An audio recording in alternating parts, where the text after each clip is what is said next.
and welcome to another episode of Wheel of Convo. I am Joe. And I'm Corey. And tonight's episode is going to be about Madman or Genius. We'll give you the topic. You guys can decide. We're going to lay it all out there on you. We're going to put it on the line and see how it shakes out. We're going to cover some interesting characters throughout history. People have yet to be able to accurately decide whether they were brilliant or a madman or both. Well, sometimes, this topic is going to be, it's not going to be anyone really that current, I don't think. We did do our fine bit of research here. So hopefully you'll enjoy. So, Joe clued me into some of his research just before we began recording. And I actually want Joe to start because Joe has a person whose exploits I'm not fully aware of either. He's going to educate me as well as the audience. Well, this one's it's usually those people that are behind the scenes that you usually don't really know that much about. And the first person I'd like to touch upon is a gentleman by the name of Dr. Fritz Haber. This is a person from in the past. He is a Nobel Prize winning chemist from 1919. And what his claim to fame was that he revolutionized the synthesized ammonia from nitrogen and nitrogen gas in the atmosphere and hydrogen. And using it with high pressure and high temperature was able to make ammonia out of it. What that was for was because in that time they were seeing that the population of the world was ballooning faster than what they could feed with. And people were trying to find out a way of getting nitrogen back into the soil. So you had a bunch of chemists sit there and try and make a process where they could actually put nitrogen back into the soil so plants can grow and chlorophyll can happen and they can get fed and they can yield amazing amounts of crops. So he was very, very intricate in making ammonium nitrate, which people use as fertilizer to this day. So successful, in fact, he actually, partnered up with a German company, BASF, and they started making loads of this stuff. Because before that, people used to always, there was the chief export of Peru. You know what the chief export of Peru was at that time, Corey? No, what was it at that time? People like to call it guano, bird poop. That was the export. For Peru, bird poop. Well, that I wasn't expecting here, guys. And it was as valuable. People were paying for 4 pounds of guano was equal to 1 pound of gold. What did they do with the bird poop? They were using it as fertilizer for crops. Okay, all right. So what this guy did was he actually synthesized so people didn't have to worry about getting guano, because at that time they were actually running out of bird poop. What? I did not think I'd be hearing that today. Yeah, they were running out of bird poop, and the natural process of how it was replenishing itself for nitrogen when they were doing the crops, it wasn't maintaining the amount of population that the world had back in 1917, 1915. So I have some basic knowledge of the dangers of ammonia and of ammonium nitrate. But you have to figure at first, Haber was seen as a hero, responsible for sustaining the population. So was there like an estimate on the number of lives he either saved or improved or? In the billions, because you have to take into account how many people would have starved, how many people would have, it actually improved people's lifestyles, because not only did people were able to, they said it was bred from the air, and that's how they built it, because basically he was taking just normal air, taking the nitrogen out of the air, putting hydrogen gas, putting in a pressure cooker with a nickel substance in order to break apart the bonds that they had in order for it to be used in ammonia. Okay, so definitely he had to be viewed in a heroic way. He was. But then the something else. backlash during his lifetime. Oh yeah.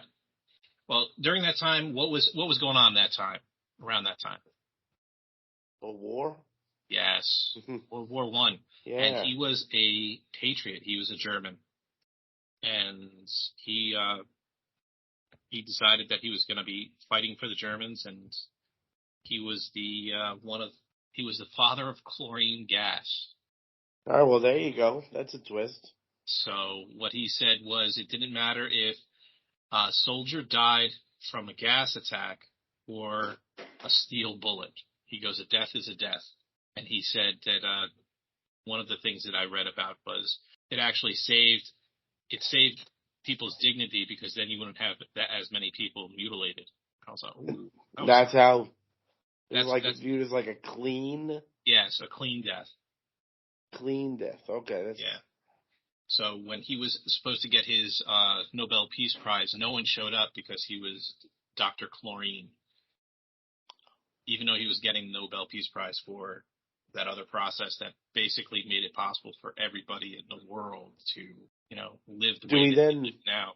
So do we then discuss the rich irony of him getting a Nobel Prize, given what we know about Nobel? Yeah, Nobel he was TNT. Right. So I always thought that having a Peace Prize named after you feels a little bit off the mark. Well, he did get it for chemistry, though, so it wasn't peace. But another fun fact about him was that after the war, he was making millions because this process that he had was, it was very popular. People were using it all over the world so they could get their crops. But with what happened after World War II, he basically his riches went south because inflation, because of the Treaty of Versailles. Okay, so yeah, and Germans in particular, got hammered after the war. So what he tried to do is he then tried to extract gold from seawater. Tried many years to try to do that, and then he created a pesticide based off of cyanide called Zyklon A. He wasn't around when it was used, but the Nazis found a purpose for it. That sounds about right. And Nazis used that in a derivative of that in the concentration camps. So this guy is just he might actually be, the term mad scientist might fit him best. Yeah, that I was like this. How come I've never heard of this person before? I was like, wow. And it's not like something you read in history and you get taught in history. No, but that's the kind of thing, right? If I was in a history class, I want you to tell me about the interesting people, good and bad. Yeah. And like that guy, talk about ups and downs, swings. I want to hear more about guys like that. It's like, man, oh man. He's like, honestly, and it sounds like a lot of his quote unquote evil doing can be traced back to rabid nationalism. Yes. He sounds like a really smart scientist who just fell into a really deep nationalistic hole. Yeah. That's crazy to me. Crazy. But it was an interesting story, and I'm gonna link a video about him on the description. That's one of those, like, I know the wheel says madman or a genius, but clearly there are people who are both, right? That is true. It all depends on the victor of the conflict who writes the history, whether a person's a madman or a genius. How history is written, right? Yeah, absolutely. So mine, when I was looking at this, was a little bit on the lighter side because he's always been one of my favorite bizarre characters through history. Salvador Dali, one of my all-time favorites. How much do you know about Dali? I read I read up about him after you told me off air, and I was like fascinated about him. He was an interesting dude. He's got to be one of the most. And I mean, I think art is another place. Art, whether it be like actual paintings or music or actors, that's another place where the phrase we're using, like madman or genius, it's thrown around a lot, in terms of like what people will do for their art. But this guy, he's on a level like all his own, to me, honestly. Like, to begin with, he was raised to believe that he was a reincarnation of his own dead brother. So, like, where does that leave you as a human being? Right? We don't. He was born 9 months after his older brother died of gastroenteritis. Where are you left as a person? Yeah. If and then, so his parents basically raised him to believe that, and he believed it throughout his life. And then it's one of those, if you know anything about his art, taking a look at his art, he was a surrealist with the melting clocks and all those sorts of things. And that might just give off a vibe that, like, he's a little odd. I guess if you looked at surrealist painters, most people would tend to think, boy, they'd have to be odd to paint something like that. But with him, it just goes so much deeper than that. Like, he was obsessed with Hitler. Most surrealists at the time were anti-fascists. Dali began to paint him.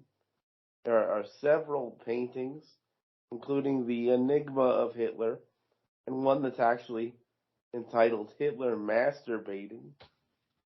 He once detailed that he often dreamed of Hitler as a woman, and that Hitler turned him on. Dali was, I mean, it's almost like he was satiring it. But he wasn't. Like, that's the crazy part. It sounds like something somebody would say these days for clickbait, or to get a headline, or a soundbite. Not only, it's also, like, there's a lot of little things, too. A lot of artists don't have, like, commercial involvement in things. Like, Dali, he shilled for products. He did all sorts of ads for stuff like chocolate, brandy, and even Alka-Seltzer. Like, the guy just wanted to be out there. He designed the logo for Chupa Chups, of so many things. He hosted weekly orgies. This is kind of similar, but sort of not. Growing up, we did a wrestling podcast. We did an episode, and I think we briefly touched on Ric Flair, and I felt, especially later in life, Ric Flair is essentially trying to live the character that he portrayed on television. I feel like Salvador Dali is that, except there's no TV character. It was just him. He's just trying to be some sort of outlandish. My favorite story ever is that Yoko Ono paid Salvador Dali $10,000 for a hair from his mustache. Salvador Dali took a blade of grass, dyed it black, and mailed it to her. I mean, oh man, I don't know how else to interpret that, but hysterical. But it's like, it's funny because, like I said, art especially, like art and music, actors, you run that. Yeah. Is what you do for your art. Like, you going too far? Are you playing a character? Are you not doing it? Like, one person like that right now would be, when Lady Gaga hit the scene. With all the stuff. By the way, Dali wore meat dresses in the 30s. Hey, that's. You heard of that too. Let's see where she got it from. Yeah. But my God, I was like, oh man. So I have an appreciation, especially now, for anyone that knows you got to stand out now in order to make it. I respected her from the start. I feel like who she is now is who she wanted to be, and she was who she had to be, which was far more eccentric to get there. Yeah, to get noticed, she had to be out there. Yeah. Because how else are you going to do it in this day and age? Unless it's blind luck. Yeah. Unless you just absolutely go for it. And No it's doubt. funny how much of a 180 she's had. Yeah. Like, not only is it like, it's not just toning down her antics. If you would have told anybody, like 10 years ago, that she's like close friends with Tony Bennett and made albums with Tony Bennett of like standards and stuff like that, be like, what are you talking about? It'd be like, lady in the meat dress. And I can, like I said, I can admire that for sure. And I think this day and age, especially if we're talking about media as opposed to like historical figures, there are going to be people who straddle that line in an attempt to get noticed. Oh, yeah. And what I read was there was a lot of surrealists at that time sitting there giving pushback to Dali for saying that he wasn't a real surrealist. I could see that. I mean, I could see right, because he's I touched on him being more commercial than a lot of artists. So I think there's pushback in the art community if it feels like you sold out. Yeah. Ali could probably be viewed as one big sellout. He appeared on What's My Line. Artists don't go on TV, really. That mustache should have given him fame alone. And he kept it straight through. It's still intact now. Yeah. Even in death. Also, and this is, I guess, when you become renowned for acting a certain way, people don't realize when you're not. He nearly suffocated once giving a lecture in a diving suit. Decided to deliver his lecture at the 1936 London International Surrealist Exhibition dressed in an antique diving suit, representing him delving into the sea of his subconscious. When he began to suffocate inside the soundproof suit, his audience thought that the gestures involved were part of an elaborate performance. So he was so out there that even as he was struggling to breathe, people thought it was normal. So I do have another one. I was going to say, did you come across anyone else? Yeah. This guy is definitely, I don't know if he would be considered a genius or a madman or just like greedy capitalist. So his name is Thomas Midgett Jr. And I don't know this one either. All right. Yeah, this is like from the vault of obscurity here. But this person is probably single-handedly killed more people on this planet by the stuff he's done. And what he was is... Is he involved in DuPont Chemical? No. He developed triethylethylene. Which is? Which is leaded gasoline. Okay, yeah, that'll do it. And what he did was, it was because of the knocking in the engines, so they decided to get a cheap catalyst for it, so it would stop, and they said that triethylene lead would actually do a better job and increase the octane rate of certain cars. So he developed that, and when he made this breakthrough, they wanted him to go out on speaking tours. Now, when he made this breakthrough, it was, I would say it was probably in the 1930s, 40s, and he couldn't go on speaking tours. They decided not to go on them, and they did they shortened it to ethyl and tried to make it like ethyl alcohol, like they were using, but it wasn't. It was lead. And the reason why he didn't go on the speaking tours was because he was in Florida recovering from lead poisoning. And yet they still let this come out? Yes. And it's been out, and it's still being used in propeller aircraft, leaded gasoline. And how this was found out what was happening was there was a scientist that was trying to find out how old the Earth was. And what he was going to do is he was, when you try to find out how old the Earth is, what they usually use is uranium. Uranium has a certain half-life before it goes to certain different elements, and then it finally turns into lead after millions of years.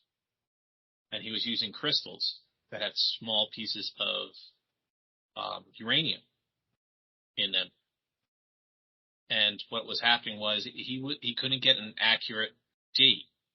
And the reason why he couldn't get an accurate date was because of the lead that was in the air. Okay, that makes sense, yeah. So he found out that there was lead in the air, and the lead in the air is basically because of the lead combustion that was coming out of cars. Right, yep. So, and also lead, they banned it. I think the first country to ban it was Japan back in 1986. So it was going on for a long time. You're going from the 1950s all the way through 30 years of people using leaded gas. And it just went into the atmosphere. So how many people did that guy kill? Oh, lead poisoning. Countless. Like you said, it's still being used now. Yeah. But don't worry, Thomas Midgelick Jr. also had another contribution to society. Oh, what did this genius cook up now? He developed one of the first CFCs, known as Freon.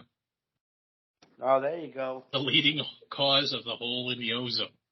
I love a good chlorofluorocarbon. I don't know about you, but Exactly. But yeah, that was because what they were deciding was that the other refrigerants that people were using were too, one, toxic and too flammable, so they decided not to use it anymore.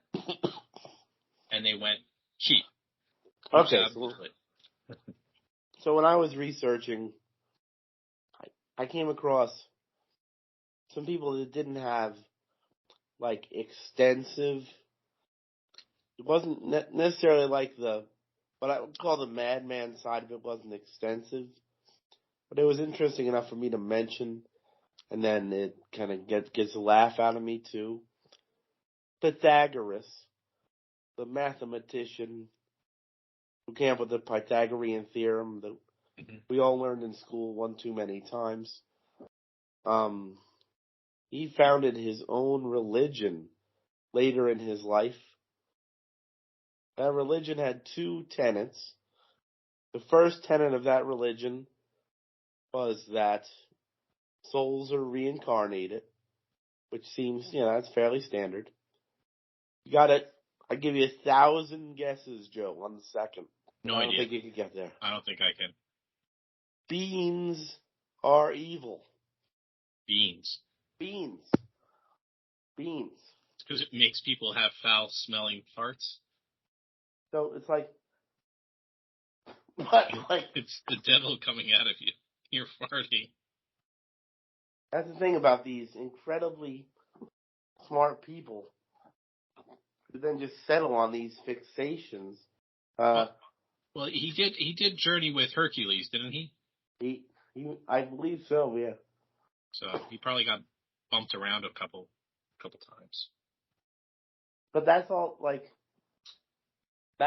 funny to me, because especially throughout history, you find people renowned for their intellect who then either did just crazy things or believed crazy things. So, at the same time, how do you renown them for their intellect? Oh, what was the other guy who was in ancient Greece and he did the death ray? Oh, I can't think of a name offhand. Where it was using the shield, like a concave piece of metal, to redirect the sun's rays, and it would actually light on light ships that were attacking the city on fire. Terrifying and smart. Yeah. Well, what was it? Another one could be Nikola Tesla. Tesla's a big one. I've always landed more on his side because I feel like Edison just stole everything that he came up with. That would drive anybody mad. But that's he was ahead of his time, and some people say that he was mad as a hatter. I think that's undisputedly true to a degree. Likely had OCD. I once read that before entering any building, he would walk around the block 3 times. Archimedes. That's right. He was the one with the death ray. Yes. Highly polished mirror from they have it angled to the sun and then sit there and point it at ships. Ooh. That's crazy to me. But they actually tested it and it would work. Of course it would work. But no, Tesla, he was I tell you, even the situation of his death is always regarded as something strange too. Yes, indeed. Oh man, he was, he's the one that created. He was AC, wasn't he? Yes. Yeah, him and Edison went blow for blow for the war of electricity, and trying to find out who would be the superior, the one that would be supplying everyone with electric power. Who would have thought it would be a combination of both? Right, of all things, the way they fought us. Only thing is that Edison wanted to monetize it. Tesla did not. We covered that a little bit in the last episode. Yeah. Or the conspiracy theories episode. Monetizing electricity. Because here is a person that could sit there and he wanted to use, his whole idea was he wanted to use the natural electromagnetic field around the Earth, what people call the ley lines. And it's just the flow of electricity. And he actually thought that the pyramids in Egypt that resided on the ley lines had like an underground river system, almost like that you have around here, where there's groundwater. And what that would do is that would be your conduit to flow electricity. Just imagine if that actually happened. That would be amazing. That would be the amount of innovation that could happen, and like overnight, populations would have lights, would have necessities that everybody in the world has as a luxury. Everybody else would be able to have as well. Oh yeah, if that were true. But they're actually looking into that more and more, and they're saying that it could be possible to do something like that. That would be incredible. After all this time, if he turned out to be right. Yeah, because you sit there and you look back at all of these ancient structures that they have, Stonehenge, the pyramids in South America and Central America that the Mayans and the Aztecs built. There are some people that are theorizing, I know this is a conspiracy theory, but you could actually use that not only for electricity but for communication as well. And that's why sometimes you see in these ancient cultures that they are why do they have sculptures like this and with the Aztecs when they had this, and the same thing with the Egyptians and the pyramids? Well, there's a reason behind it, they're saying. It's because they knew about it. Yeah, so it was coordinated even back then. Yeah. Now there was a different level of type of communication. That's interesting. But yeah, you never know until it actually happens, though. And I'm gonna give you one more example. Sure. I think I have a good general question. You know who Yuko Mishima is? No. The Japanese poet. He published 20 major works. Got nominated for the Nobel Prize 3 times. He's the most recognized novelist probably in the history of Japan. In 1968, he lived from 1925 to 1970. He founded the cult Technikoi, or Shield Society. The cult consisted exclusively of himself and well-physiqued teenage boys. They spent their time lifting weights, practicing martial arts, swearing their unconditional devotion, not to Mishima, but to the Emperor of Japan. Mind you, this is 1970. On November 26, 1970, Mishima stormed the Japanese Defense Headquarters with the intention of overthrowing the country by coup. His forces consisted of himself, 4 well-physiqued teenage boys, and 1 sword. With tremendous foresight, he soon realized he was under-equipped and took to the balcony to recruit Defense Force personnel. In a fervent speech, he asked a group of bewildered lookers-on to hand their lives for the Emperor and do whatever the Emperor asked of them. There were, of course, 2 problems with his message. It was 1970. The Emperor held 0 political influence over Japan. He existed for people to wave at once a year. Was in no danger whatsoever. The idea of dedicating one's life to his protection was the Japanese equivalent of asking people to give their life for, I don't know, Punxsutawney Phil. And of course, the Emperor himself was embarrassed by the cult and refuted it. Unsurprisingly, the speech yielded a total of 0 recruits. Mishima stepped down from the balcony, returned to the room in which he had barricaded, and committed ritual suicide. So, yeah, that happened. That was a thing. Oh, man. So that that absolute nutbag story leads me to my general question. Because this question, the Madman or Genius questions gets asked a lot with historical figures. Do you believe that, both of those things are always present? In order to be a genius, you have to be a little crazy, and vice versa? Or do your events totally determine whether it's one or the other or both? It depends on the outcome. You have to have, in order to do anything that would be up to the level of genius, you have to be thinking out of the box. You have to have out of the box thinking. Now, you always have to look at what if he was successful. And, if he was successful and he got a bunch of people to rally to his cause, then it would be a different story. He wouldn't be, this footnote or this anecdote, but it didn't happen. You have to go out there in order actually to be that. I wouldn't say to that extreme. There's other people that case in point, you can always go like Oppenheimer. Right. But renouncing his own creation. Yeah. But he thought he was doing it for the greater good. He thought that, display of such power would sit there and humble people, and it would actually, hey, is it actually worth it to cause this much destruction? And the thing is, then everyone else in the world said, hey, I want one.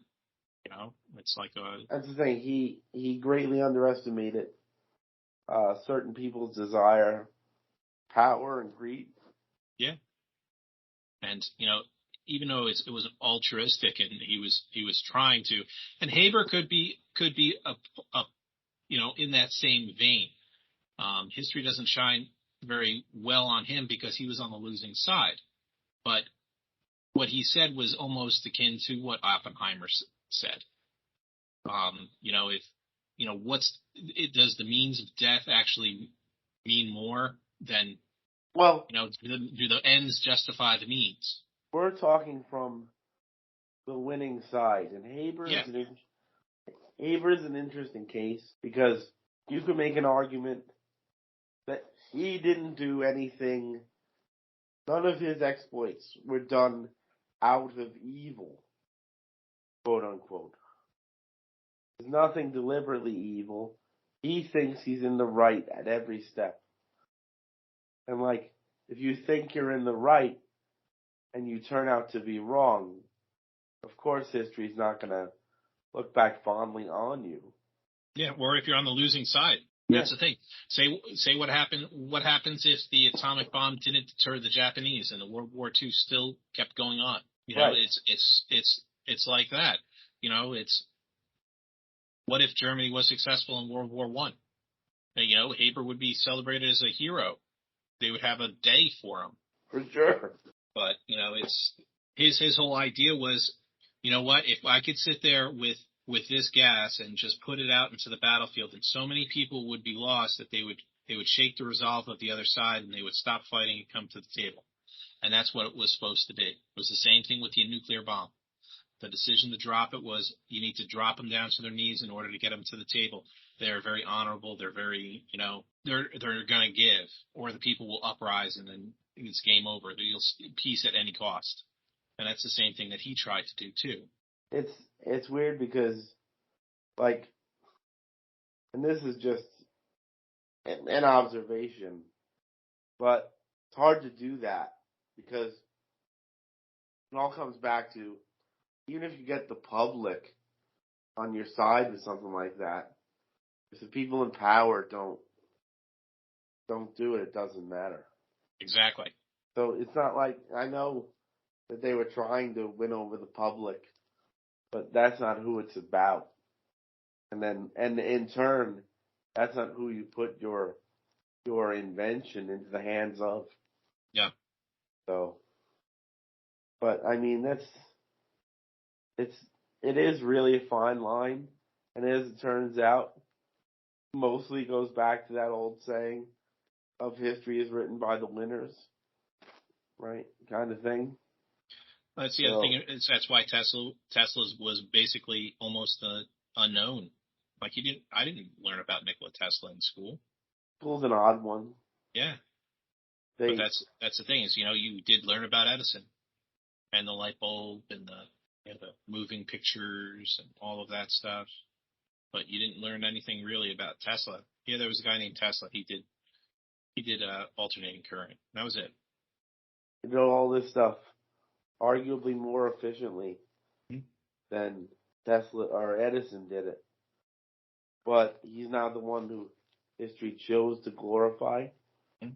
Honestly, it probably has something to do with, as much as anything, Edison's ability to secure patents. Yeah. And Edison talked like everybody else. Yeah, absolutely. It was a very anti-immigrant wave during that time, too. So just because he spoke funny, people didn't take him seriously. And I think the OCD, a big one, too. Yeah, he acted odd to begin with. For sure. And, he acted odd, he spoke funny. Level of OCD, he wasn't able to hide, even in public. So when you get that, when the first impression you give is so odd. Yeah, and a guy talking like Borat. Yeah, basically. I also just want to point out, not necessarily in the madman or genius category, since we were talking about figures from history that made us laugh. Martin Luther, the guy who founded the Lutheran Church. You know what he was famous for doing once a day, every day? What?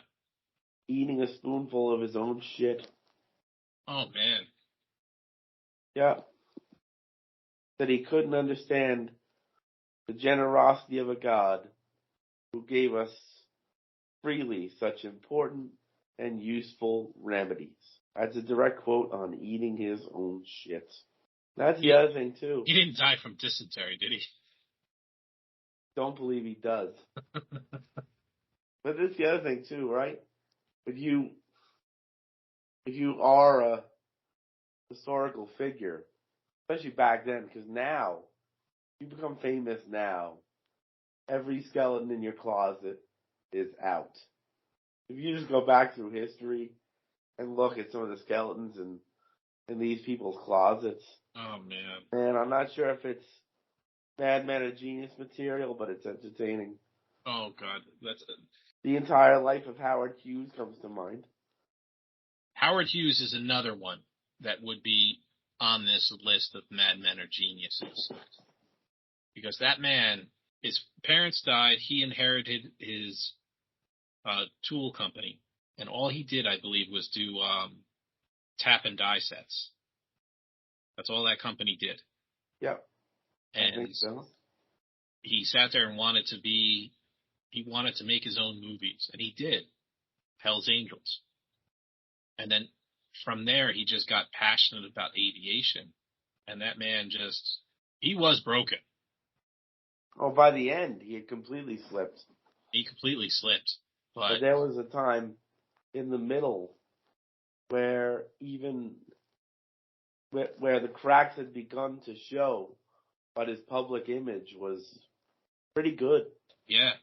I also really like the movie Melvin and Howard. I'm just saying. Leonardo DiCaprio played great Howard Hughes. The Aviator? Oh, yeah. Scorsese did it right by choosing him, man. Yeah, no, he was great. You know what happened to Howard Hughes at the end? Did he get it? Bring in the milk. Bring in the milk. And yep, in 1947, Hughes refused to leave his screening room for 4 months, living entirely on milk, chocolate, chicken, and relieving himself in the empty containers. At the time of his death from kidney failure, his hair and fingernails had grown out of control, and he weighed just 90 pounds. That was after the Spruce Goose. Yes. That's when that's towards the end of the movie, he went back into his screening room. But just imagine if he was, that's the thing is, if you imagine someone like that, if he didn't have all that, would he be capable of doing what he did? And I don't think it would be. So it definitely is a little bit of both. It has to be both. You have to be, some of the stuff he did, there's no way in hell anyone would ever think about doing that. You gotta be off the reservation. You gotta be willing to fail. Oh God, yeah. But you have to be, cause funny, cause we live in a culture now where failure is stigmatized, right? I always believed that I'd rather try and fail than not try. But failure is so stigmatized that you almost have to be a little mad to ignore it. You do. To ignore the stigma that comes with it now. And even then. It's a lot of times people can fail once and then they don't do. It's whether you can bring yourself back up and do it again and keep doing it again.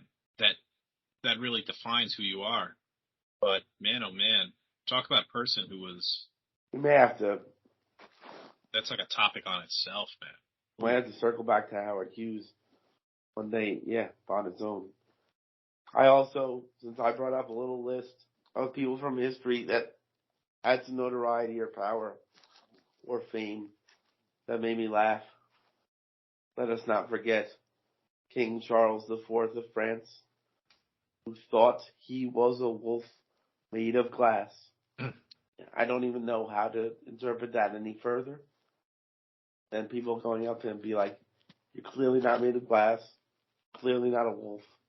What's going on here?" It's like stories my father used to tell me about in the 60s, how people used to think that they were on acid and thought that they were orange juice containers. Couldn't move because they were afraid they could tip and juice would fall out. This says he used to run through the castle, howling and chasing people.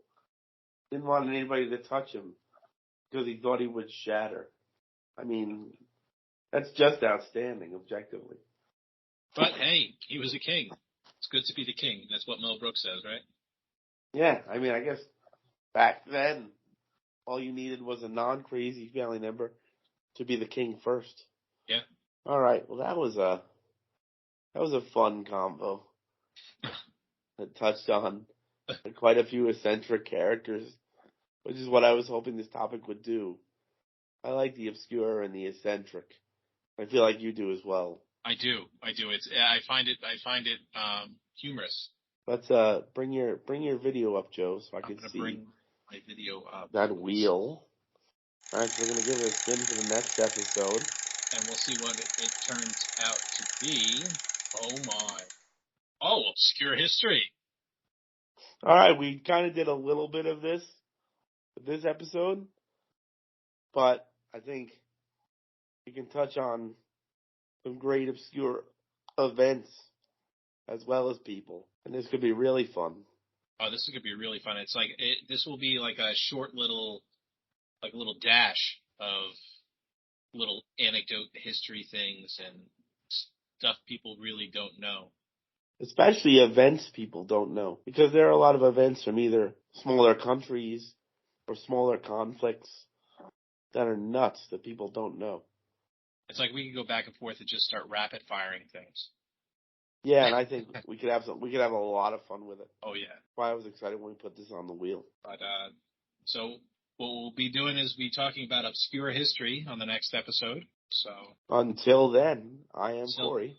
And I am Joe, and may the wheels spin in your favor, and everybody have a good night.